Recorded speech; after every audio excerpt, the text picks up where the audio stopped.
Invaders shouted for aid, and the Deathworlders answered with fire. Part 2. What humanity remembered about war. The rest of the galaxy expected nothing.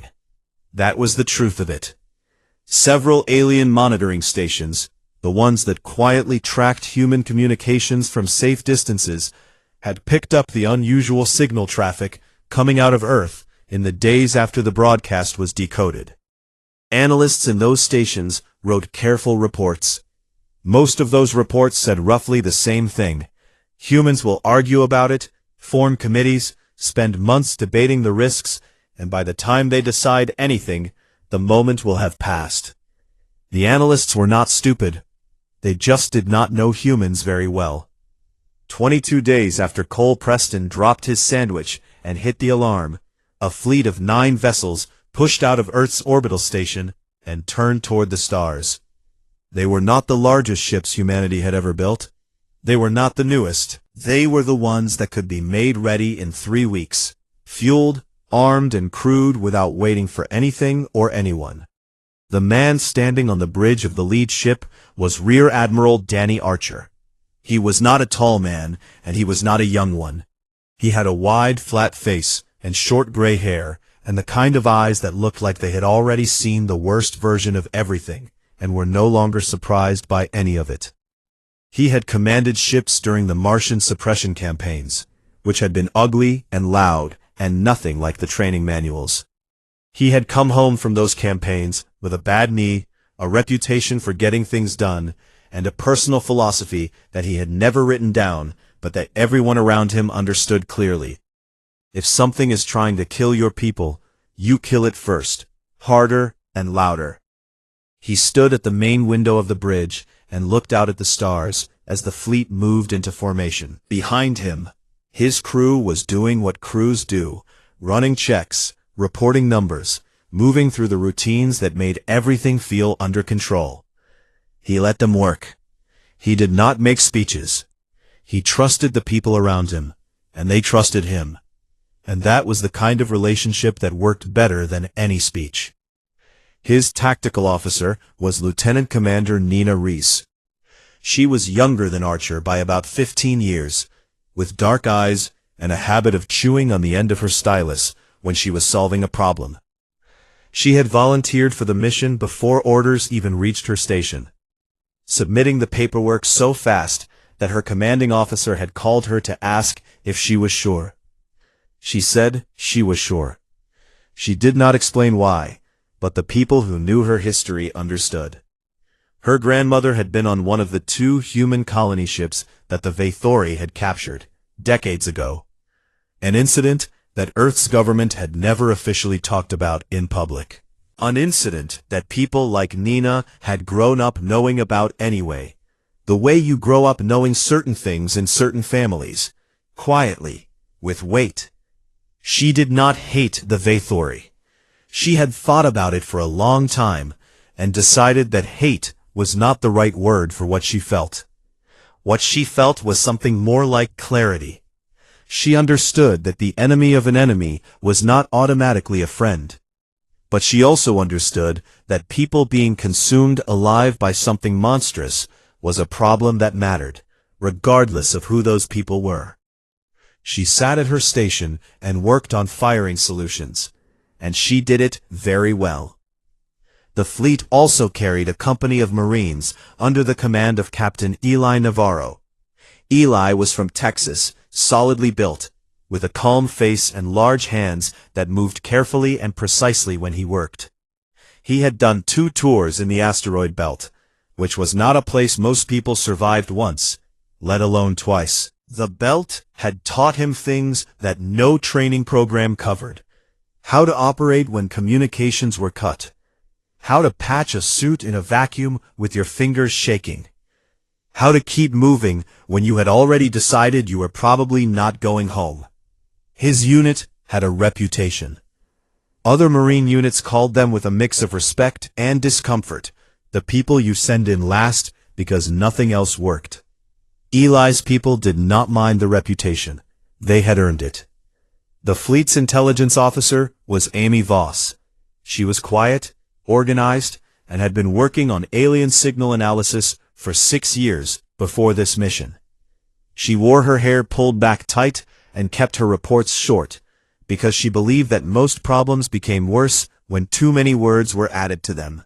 When she was given the recovered data on the Korath and 3 days of transit time to study it, she worked almost without sleeping, filling notebooks with careful handwriting, flagging patterns in the enemy's behavior that told her things the original analysts had missed. On the 4th day of the journey, she stood in front of the mission briefing room and told the senior crew what she had found. The Korath, she explained, did not fight the way living things fought. They did not have morale. They did not have fear. They did not make mistakes born from emotion or exhaustion or bad leadership. They moved through the galaxy on preset patterns, harvesting everything they encountered, feeding data back to a central system that directed their next move. They had faced dozens of civilizations. Every single one had either fled from them or been completely consumed. None had ever stopped them. The room was quiet when she finished. It stayed quiet for a few seconds. Then, Captain Eli Navarro shifted in his seat, cracked his knuckles slowly, and said, "Sounds like they've never met anyone who's been through a bad Tuesday." The laughter that followed was the kind that only comes from people who are genuinely afraid, but have decided to go forward anyway. It broke the tension without pretending the tension was not real. After it faded, everyone leaned back in and got to work. Danny Archer listened to all of it from the back of the room. He asked questions when he needed to, none when he did not. After the briefing ended and people filed out, he stayed behind and looked at the star map on the wall. He found the Vathori cluster. He found the last known position of the distress signal. He traced the distance with one finger, without touching the map, just hovering. The Korath were big, and there were many of them, and humanity was sending 9 ships into a conflict that had already swallowed entire fleets. He dropped his hand and walked out of the room. On the way to his quarters, he passed Nina Reese, still sitting at her station, stylus in her mouth, eyes moving across numbers. He passed 3 Marines from Eli's unit, playing cards on a crate in the corridor. He passed young Sam Briggs, a field medic, barely 2 years out of training, sitting on the floor outside the medical bay, reading a thick manual for the 4th time. All of them looked up when he passed. None of them looked afraid. They looked ready, which was not the same thing, but was better. Archer went to his quarters, sat down, and for a moment allowed himself to think about what they were flying into. Then he put the thought away, the same way he always did, and went to sleep. The fleet kept moving through the dark. Whatever was waiting at the other end, humanity was not sending diplomats. It was not sending a polite message asking for more time to discuss options. It was sending Danny Archer and 9 ships and a company of Marines who had survived 2 tours in the asteroid belt. The galaxy had asked, even without meaning to, and Earth had answered. The answer was already in motion, cutting through the silence between stars, and it did not slow down for anything. Invaders shouted for aid, and the Deathworlders answered with fire. H2, Part 3, First Contact, Second Opinion. The fleet came out of faster-than-light travel and into a war zone. There was no warning, no gentle transition. One moment there was empty space and the quiet hum of the engines. The next, every screen on every ship filled with light and fire and destruction on a scale that none of the crew had ever seen in person. 3 enormous dark vessels, each one so large it blocked out the stars behind it, were pulling apart a Vathori orbital station the way a person might pull apart a piece of bread. They were slow and methodical about it, breaking sections off and drawing them inward, piece by piece, with long mechanical arms that moved with a horrible patience. Several Vathori warships were burning in the distance. Some were retreating, some were already dead, drifting in broken pieces, with their lights fading. The whole area smelled of catastrophe, even through the sensors. The readings coming back wrong in ways that meant enormous amounts of energy had been released recently and violently. Nina Reese was already at her station before the transition was fully complete. Her hands moved across her controls with no hesitation. She called out coordinates in a calm, clear voice, one after another, like she was reading items off a list.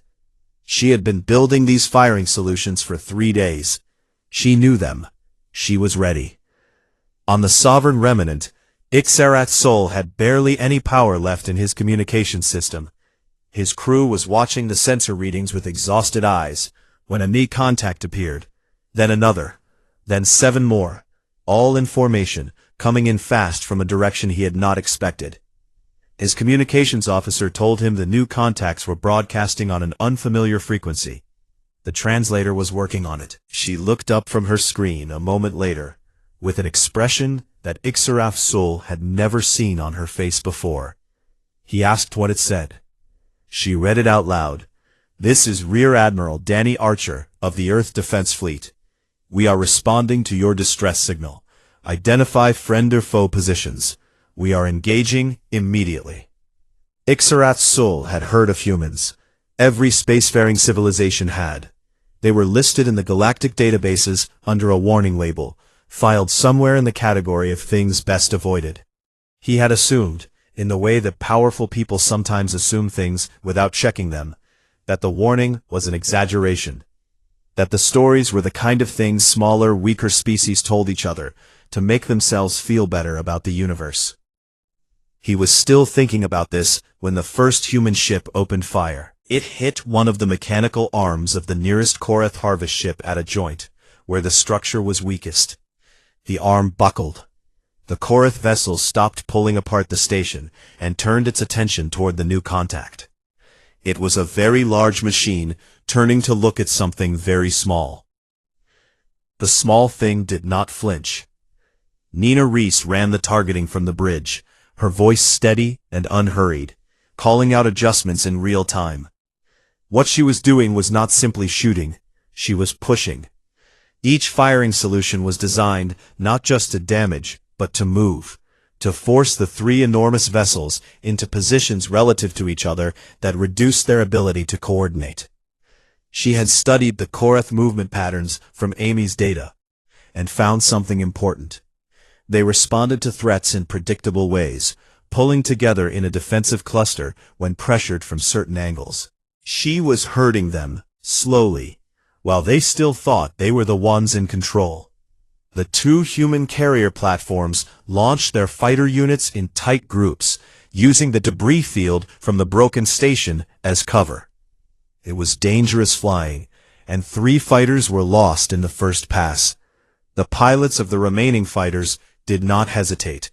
They pulled back, recalculated, and went in again from a different angle, pushing the enemy response patterns exactly where Nina needed them to go.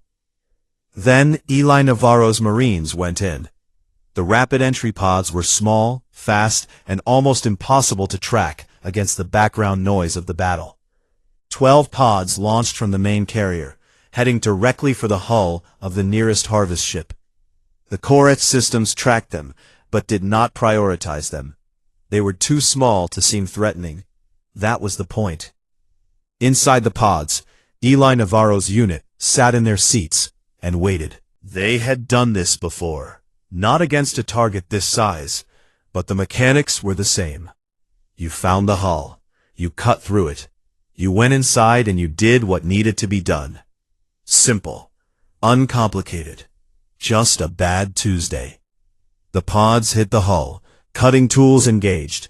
12 Marines and their equipment went through the Korath outer shell and into the dark interior of a machine that had been eating civilizations for longer than humanity had been writing things down. They were inside for 4 hours.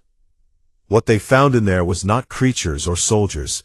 It was systems, vast, humming machinery, arranged in structures that Amy Voss later said resembled the inside of a massive computer, more than the inside of a ship. Everything was automated. Everything had a function. The Marines moved through it with headlamps and hand signals, communicating in short bursts when the interference allowed. They found the harvest arrays, 3 large processing units that were the primary mechanism by which the Koreth absorbed material from the worlds they stripped. Eli's team planted charges on each of them, set the timers, and moved. They also found a sealed section near the rear of the ship that the sensors identified as a holding area. They broke it open. Inside were 11 Vathori prisoners, still alive, in bad condition, but breathing. They were not in cells. They were in processing units, held in place by mechanical restraints, tagged and catalogued like items in a warehouse. When the Marines cut them free, they did not understand what was happening. They looked at the humans with wide, terrified eyes, unable to explain what species these were, or why they were here. One of the Marines, a young man named Sam Briggs, who had been assigned to the unit as a field medic, moved from one prisoner to the next with his medical kit, working quickly and without hesitation. He talked to them while he worked, in a calm, low voice, even knowing they could not understand a word he was saying. He figured the sound of a calm voice was better than silence either way. The charges went off. The 3 harvest arrays shut down with a sound like a city going quiet. The Koreth harvest ship stopped moving. Outside, the 2 remaining harvest vessels received the disruption from the 3rd and recalculated. Their internal systems logged the new variables, an unknown species, using unrecognized tactical patterns, capable of direct hull breach and internal disruption. The variables fell outside the range of their existing response models. They withdrew. Not quickly, not in panic, but slowly and deliberately, the way a program pauses when it encounters a problem it was not designed to solve. The battle was over. On the Sovereign Remnant, Ixarath Sol watched the sensor readings with his mouth slightly open. In 50 years of military service, he had fought many battles, won most of them, lost a few. He had never watched anything like what he had just seen. He turned to his second-in-command and asked, with genuine confusion, what protocol covered a situation like this. His second-in-command was quiet for a moment. Then she said, carefully, that as far as she knew, there was no protocol. Nobody had written one. Nobody had ever expected to need it. Ixarath Sol looked back at the screen. Through the settling debris and the drifting wreckage, he could see one of the smaller human vessels moving toward his ship. A single figure, in a vacuum suit, was climbing along its own ship's outer hull, moving toward a ruptured section of the Sovereign Remnant's coolant line, carrying what looked like a repair kit about the size of a backpack. The figure reached the rupture, opened the kit, and started working. It was Sam Briggs. He had never met a Vathori before. He did not speak their language. He did not know their history, or their politics, or the fact that his own grandmother's generation had reason to hate them. He just saw a ship that was damaged, and a crew that needed the damage fixed. And he went and fixed it, because that was what he was trained to do. Ixarath Sol watched him for a long time. He thought about the warning label in the Galactic database. He thought about the stories he had dismissed as exaggerations. He thought about the word volatile, and how it was not the right word at all. Volatile meant unpredictable. What he had just watched was not unpredictable. It was very, very deliberate. He just had not understood what it was a sign of until now. H1. Invaders shouted for aid, and the Deathworlders answered with fire. H2. Part 4. The Things That Live on Deathworlds. The guns had gone quiet, but nobody truly relaxed. P. The wreckage of the battle drifted slowly through the space around the Vathori cluster. Broken metal, dead systems, the remnants of ships that had fought and lost before the human fleet ever arrived. The 3 Koreth harvest vessels had pulled back to a distance that the sensors could still track, but that felt, for the moment, like space to breathe. Both fleets used the time the way soldiers always used pauses between fighting. Quietly, quickly, fixing what could be fixed, and preparing for what came next. On Danny Archer's ship, the crew worked without being told to. Damage reports came in, were processed, were handed to the right people. Wounded were moved to medical. Eli Navarro's Marines, back aboard after the hull breach operation, were cleaning their equipment and not talking much. The 11 Vaethori prisoners had been moved to a clean area, given water and basic medical care, and left alone for the moment, because nobody knew what else to do with them, and Lena Ford had asked for time before anyone attempted communication. Dr. Lena Ford was the only person on the fleet who had not been chosen for her ability to fight. She had been brought along because of her work in xenolinguistics, the study of alien languages, and because, in the 6 years she had spent at the Flagstaff listening post before this mission, she had built up more working knowledge of Vaethori communication patterns than almost anyone else on Earth. She had spent the entire journey from Earth in a small room, surrounded by data, cross-referencing everything the listening post had collected over years of monitoring alien signals. She was not a soldier. She was not especially brave in the physical sense. But she had a quality that Danny Archer had recognized in their first meeting, and had decided was more useful than bravery. She was completely calm when things were complicated. The worse the situation around her got, the quieter and more focused she became. She opened the communication channel to the Sovereign Remnant 48 hours after the battle ended. Ixarath Sul was waiting for it. He had expected to be contacted sooner. He had also expected terms, a list of things the humans wanted in exchange for their help, a price attached to the assistance, conditions under which they would continue to protect Vaethori space. That was how things worked in the galaxy. Nothing was free. Help was a transaction. Strength was always for sale. He was ready to negotiate. Lena Ford began the conversation by asking simply how he was. Ixarath Sul was not prepared for that. He answered carefully, saying that he was functional and that his crew was stabilized. He waited for the transaction to begin. Instead, Lena asked about the prisoners his people had been holding on the Korath vessel when the Marines retrieved them. Were there others?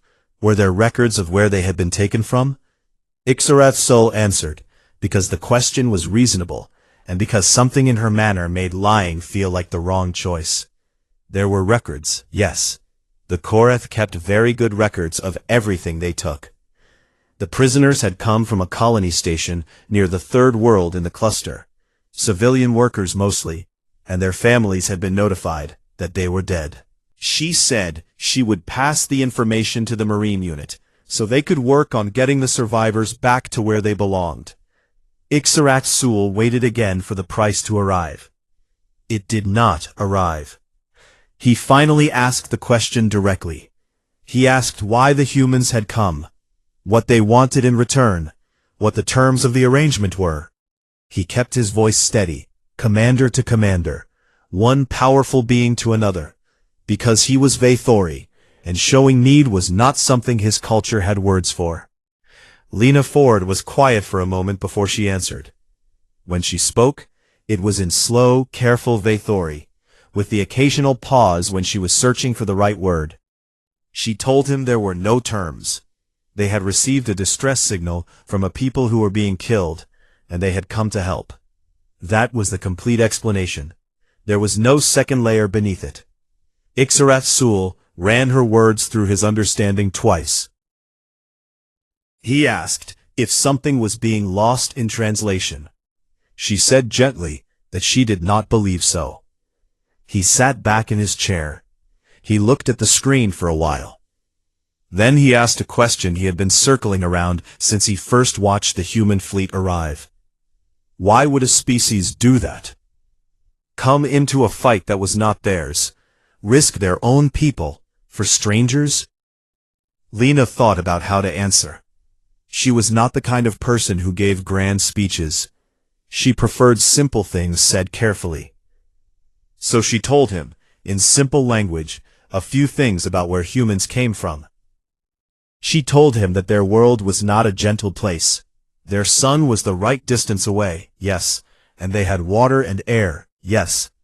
But the planet itself had spent millions of years building things that could kill. Large animals with teeth and strength that dwarfed early humans completely. Diseases that spread faster than people could run. Winters cold enough to freeze a person solid. Volcanic events that had nearly wiped out the species several times over. Their own planet had never been on their side. They survived because they would not stop. Not because they were the strongest or the fastest or the best equipped. Other animals on their world had all of those advantages. But when something tried to kill them, they came back. When a season destroyed everything, they rebuilt. When they lost a fight, they thought about why they lost, changed what they were doing, and fought again.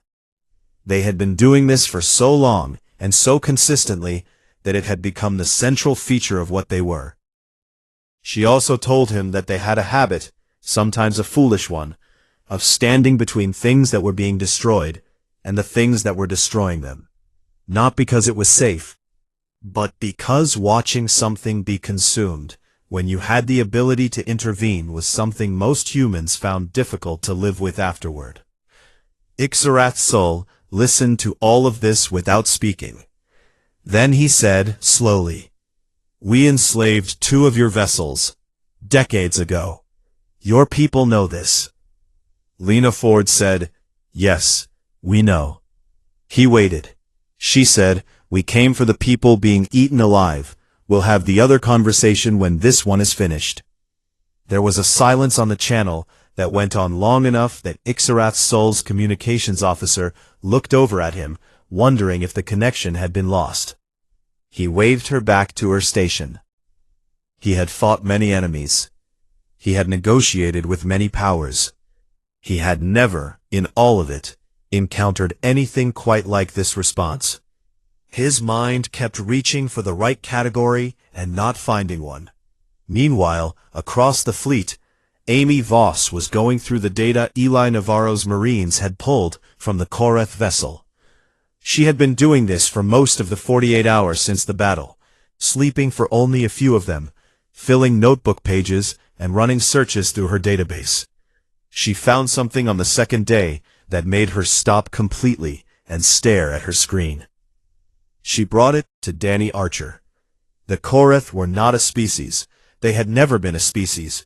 They were a weapon, a tool built by a civilization that had lived 15,000 years ago and had since collapsed entirely, leaving nothing behind but ruins on a dead world that no one had charted. The builders were gone. The orders they had programmed into their weapon were not. The Koreth had been running continuously ever since, executing the last instructions they had been given, harvesting everything they encountered, and feeding the data back to servers that no longer had anyone at the other end to receive it. They were not evil. They had no capacity for evil. They were a machine that had outlived its purpose by 15,000 years and had no way of knowing it. Amy told Archer what this meant in practical terms. The Koreth could not be convinced to stop. They could not be damaged into stopping because they had no survival instinct to trigger. But they could potentially be commanded to stop. Old command codes still existed in their base systems, buried under layers of accumulated data, corrupted by millennia, but present. If someone could reconstruct enough of the original signal structure and broadcast it on the right frequency, it was possible, not certain, but possible, that the Koreth systems would respond. Archer looked at her for a moment.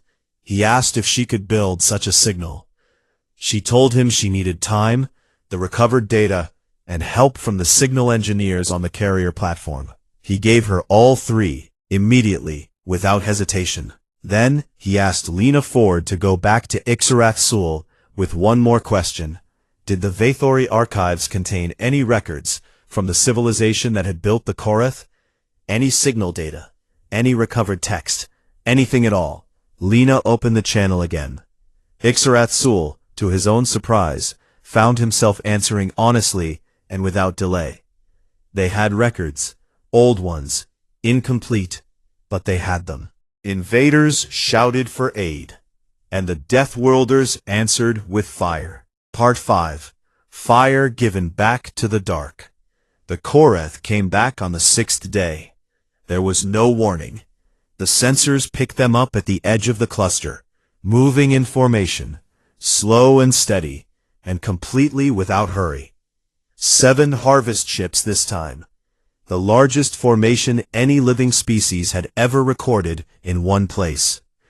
Each vessel dark, silent, covered in those long mechanical arms folded against the hull like sleeping legs.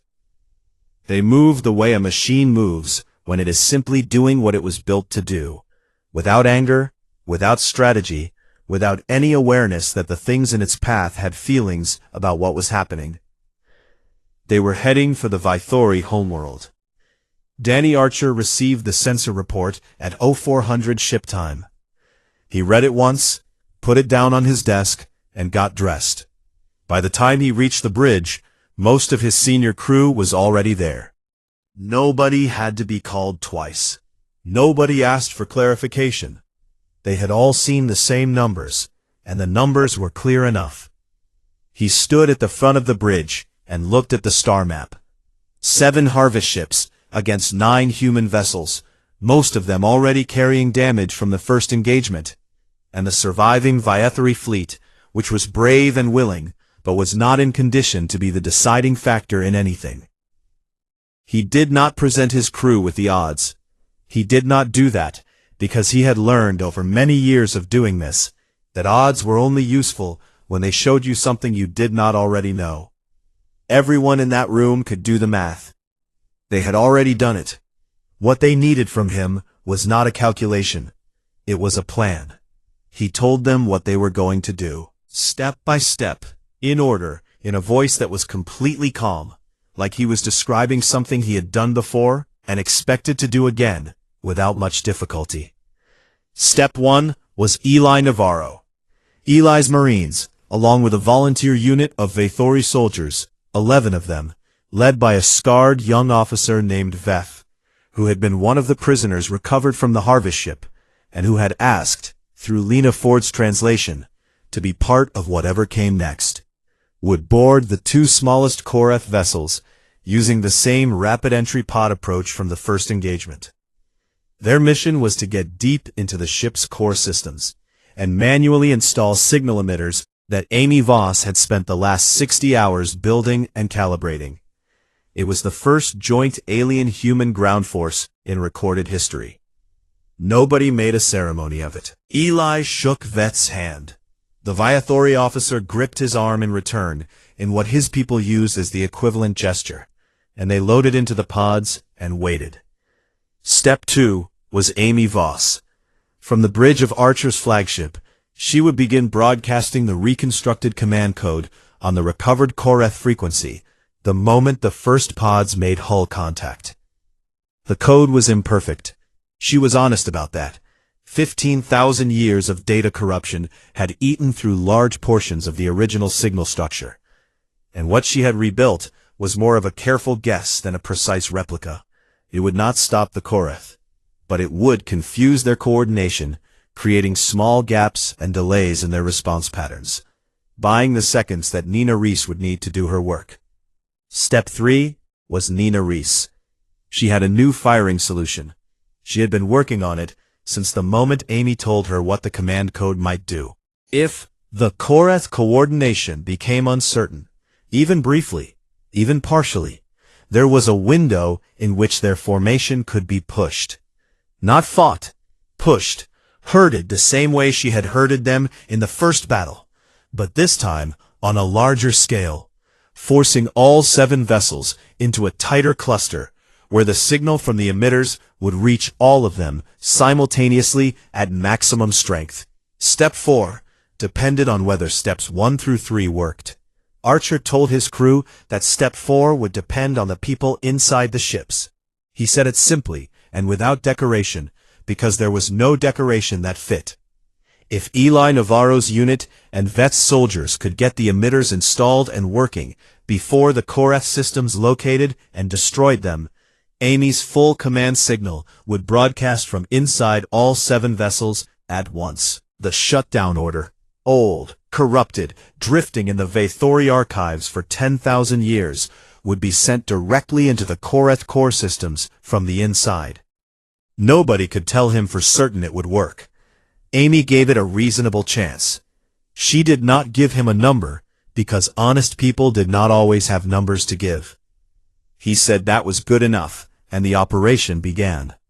The approach phase lasted 40 minutes. The human ships moved in a wide arc, using the debris field from the earlier battle as cover the way Eli's Marines had used the orbital station wreckage before. Nina flew her firing solutions like a conductor, each shot placed not for destruction, but for direction, applying pressure at specific points in the Korath formation, the way you apply pressure to water to make it flow where you want. The harvest ships noticed the human fleet. They began adjusting their approach, pulling together into the defensive cluster pattern that the data had predicted, the pattern that Nina was counting on. They were enormous and old, and had survived every encounter they had ever been in. They were not afraid. They simply recalculated and moved. They moved exactly where Nina wanted them. The pods hit the hulls of the 2 smaller Korath vessels 4 minutes ahead of schedule. The cutting tools engaged. Eli's team went in on the left vessel, Veth soldiers on the right, each team guided by the internal layout maps Eli had memorized from the first breach. They moved fast and quiet through the mechanical dark, headlamps cutting through corridors that had never been designed with anything living in mind. The Korath internal systems detected the intruders quickly this time. Automated response units, not soldiers, just machines, the same way everything in these ships was machines, moved toward the breach points. Eli's Marines and Veth's soldiers fought them back. It was loud and close, and not at all clean. The kind of fighting that training prepares you for in concept, but not in feeling. 2 Marines and 1 Vathori soldier were badly hurt in the first 10 minutes, and had to be moved back toward the entry points. Nobody stopped. Everyone kept going. Amy began broadcasting the partial command code from the bridge. The effect was not dramatic. There were no sparks or alarms inside the Korath ships, but on the sensors, the coordination between the 7 harvest vessels became slightly uneven. Response times slowed by fractions of a second. The formation tightened the way Nina needed it to tighten. The 7 ships pulling closer together, drawn by their own damaged logic. Eli's team reached the first core system junction 19 minutes after entry. His hands were shaking slightly from the adrenaline and the cold inside the ship, but his fingers moved with precision as he and 2 other Marines installed the emitter and locked it into place. He pressed the activation switch, looked at the small green light that came on, and felt something that he could not have named, but that lived in the same place as relief. He heard through the channel that Veth's team had installed theirs 40 seconds earlier. Amy Voss broadcast the full command signal. She did it quietly, sitting at her station, with both hands on her console, eyes on the screen, watching the signal go out, and then watching the data come back. She was not a person who showed much on her face when she was working. She watched the numbers change, and she waited. 4 of the 7 harvest ships went dark, not explosively, not with fire or noise. They simply stopped. Their lights went out. Their arms went still. They drifted, enormous and silent, like buildings that had suddenly lost power, and the terrible, patient motion they had been carrying through the galaxy for 15,000 years, finally, completely, ended. The 3 remaining vessels recalculated. Their systems processed the loss. They had come into this engagement with 7 assets, and had lost more than half of them to a species that was not in their targeting database, using methods that had no equivalent in their stored tactical models, sending living beings inside their own hulls to turn them off from the inside. They withdrew. The battle was over. In the silence that followed, Eli Navarro led his Marines and vet soldiers out through the hull of the deactivated ship and back to the carrier. He did not say much. Nobody did. When they were back aboard, the crew stood still in the bay for a while, the kind of standing still that means something without being a ceremony. He said the names of the 2 people from his unit who had not come back. He said them out loud, clearly, in the quiet of the bay. Then he stood there for a moment longer, and then he went to check on the wounded. Ixarath Sol sent a formal message to Earth 2 days later. It was short. It had been drafted and redrafted many times. His communications officer had seen the versions pile up, because Ixarath Sol was not a person who found simple things easy to say. In the end, he sent the simplest version, which was also the most honest one. A single line, transmitted on the same frequency he had used to send his first distress call. "We did not know what you were. We know now." Lena Ford read it when it arrived. She sat with it for a while. Then she wrote Earth's response, also a single line, and sent it back before anyone else on the fleet could suggest adding more words to it. Yes, most people figure it out eventually. Danny Archer read the exchange in his office later that evening, with a cup of coffee going cold on his desk. He read it twice. Then he laughed once, short and quiet to himself, and went back to his report. In the galactic databases, sometime the following year, an anonymous update appeared on the entry for the small blue world in the Yellow Star system. The Class 4 Deathworld warning was still there at the top, unchanged. Below it, in plain text, someone had added a single new line. Note: if threatened, they will come for you. It is not yet known whether this is a threat or a promise. All current evidence suggests it is both. Nobody updated the entry again. Nobody needed to. H1. Invaders shouted for aid, and the Deathworlders answered with fire. H2. Part 1. The Cry That Crossed the Stars. H2. The ship was dying. Everyone on board knew it. The lights along the corridors flickered every few minutes, going from bright white to a dull orange and back again, like the whole vessel was struggling to breathe. The smell of burned metal filled every room. Pipes had burst in the lower decks, and nobody had gone to fix them, because there was nobody left who could. Fleet Commander Ixarath Sol stood at the front of the bridge and looked at the star map on the large screen before him. He had been standing there for a long time. His arms were folded behind his back. His yellow eyes moved slowly across the map, stopping at certain points, then moving again. He did not speak. None of the crew around him spoke either. They all knew he was thinking, and they all knew the problem he was thinking about had no good answer. The Vaethori had been a proud people for 300 years. They had built warships with long silver hulls that cut through space like knives. They had taken worlds that were not theirs to take, and they had done it without guilt, because they believed strength was the only law that mattered in the universe. Other species had begged, had run, had offered tribute. The Vaethori had taken all of it, and still pushed forward. But the Koreth were not like other species. Ixarath Sul had first heard the name spoken in a quiet room, months ago, when one of his scouts sent back a report from the outer edge of the cluster. The report described ships, if they could be called ships, that moved in silence, and did not respond to any hail.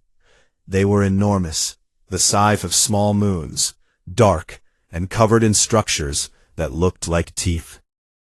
They did not attack with weapons the Vaethori understood. They simply arrived at a world, surrounded it, and then began taking everything. Every living thing, every structure, every signal. They pulled it all inward, into themselves, like a mouth swallowing without chewing. 5 Vaethori colony worlds had gone silent in 3 months. Not destroyed, silenced. There was a difference, and that difference was the thing that terrified Ixarath Sol most. He had sent fleets, good fleets, with experienced commanders and fresh weapons. The first fleet came back missing half its ships. The second fleet did not come back at all. The third fleet sent a single distress signal before the feed cut out completely. Now, the Korath had reached the home cluster, and Ixarath-Sul's own ship, the Sovereign Remnant, once the most feared vessel in 4 systems, had taken so much damage in the last engagement that 2 of its 5 engines were completely dead. He turned from the star map and looked at the faces of his crew. He saw exhaustion. He saw fear, though they were trying hard to hide it. Several of them had burns from the last battle. One officer near the back had her arm wrapped in a white cloth, blood already soaking through it. Nobody had complained. Nobody had sat down. They were soldiers, Vaethori soldiers at that. But even soldiers had their limits.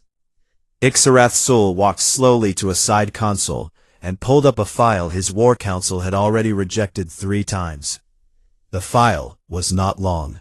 It contained only a few pieces of information, coordinates, a warning label, and a short description.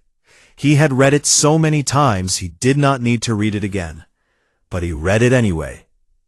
The coordinates pointed to a small system far from Vaethori space. A yellow star, unremarkable. Several rocky planets orbiting it, most of them dead. But one was not dead. One was very much alive, in a way that most of the galaxy treated as a problem rather than a feature. The warning label on the file said the same thing it always said. Class 4 Deathworld. Dominant species, uncontacted, extremely volatile. Do not engage. His war council had been very clear. Contacting the species on that world was dangerous, unpredictable, and beneath the dignity of the Vaethori. Besides, they had said, the creatures there were primitive by galactic standards. What could they possibly offer? Ixarath-Sul looked back at his wounded crew. He thought about the second fleet that never came home. He pressed the button and began the distress broadcast. The signal went out on every frequency the Vaethori communication system could produce. It was not a careful message, not a diplomatic greeting shaped by advisors. It was raw. It said in the simplest terms the translation software could manage. We are dying. We were wrong about many things. Something is eating us, and we cannot stop it. If anyone can hear this, please respond. He aimed the signal directly at the little blue world. Then he sat down in his command chair for the first time in 4 days and closed his eyes.